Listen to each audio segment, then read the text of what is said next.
Nakasokola Parents Primary School, ready to recite a poem entitled Our Motherland, Uganda. Uganda is a country of young energy. More than 75% of the population is under 30. But while the nation is young, its leaders are not. In fact, Uganda has one of the oldest political leadership structures in Africa, with several ministers well above the age of 70, and some even in their 80s. You are welcome to African Voices. Kindly like, comment, and subscribe. Today, we explore why Uganda's government is aging, how it affects leadership, and what this means for the future of a young and vibrant nation. To understand the debate, you must look at the huge generation gap in Uganda's political system. While the average Ugandan is a young adult, many of the key decision-makers are from a much older generation. For example, senior leaders such as long-serving ministers and top government officials have been in public service for decades. Some are in their late 70s and 80s, still holding powerful positions. This contrast has sparked conversations across the nation. Is this experience and wisdom at work? Or is Uganda being held back by leadership that may be out of touch with the needs of today's youth? So why does Uganda have such an aged leadership? First, Uganda's political system rewards experience and loyalty.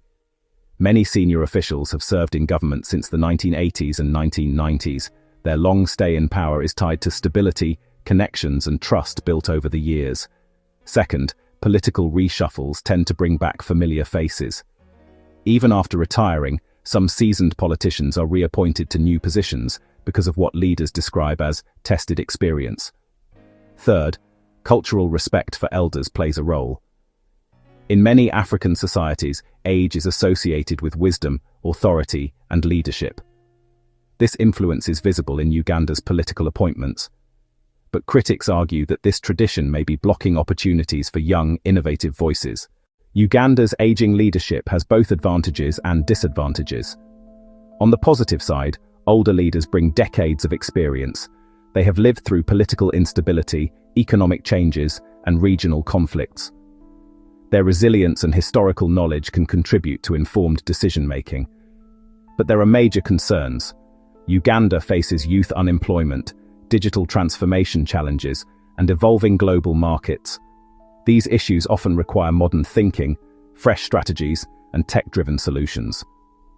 Aged leaders might struggle to connect with the fast-changing realities of young Ugandans, especially in digital technology, entrepreneurship, climate change, and modern education models. Many youths feel unrepresented, describing the government as too old for a young nation. Across social media and campuses, young Ugandans express frustration at what they call the leadership age gap. They argue that they want leaders who understand the challenges of today, from the rising cost of living, to digital careers, to modern business models. Young people want seats at the table, not just as voters, but as leaders shaping policies that affect them directly. So what is the future? Experts believe Uganda must strike a balance, wisdom from the old and innovation from the young. A blended leadership model could help. Older leaders provide stability and historical knowledge. Young leaders bring digital skills, creativity, and fresh ideas.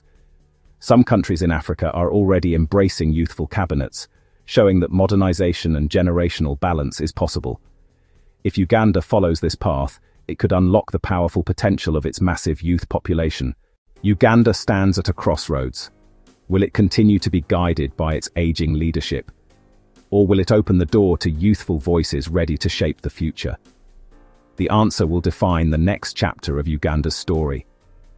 Don't forget to like, share, and subscribe for more insights on Africa's political and social landscape.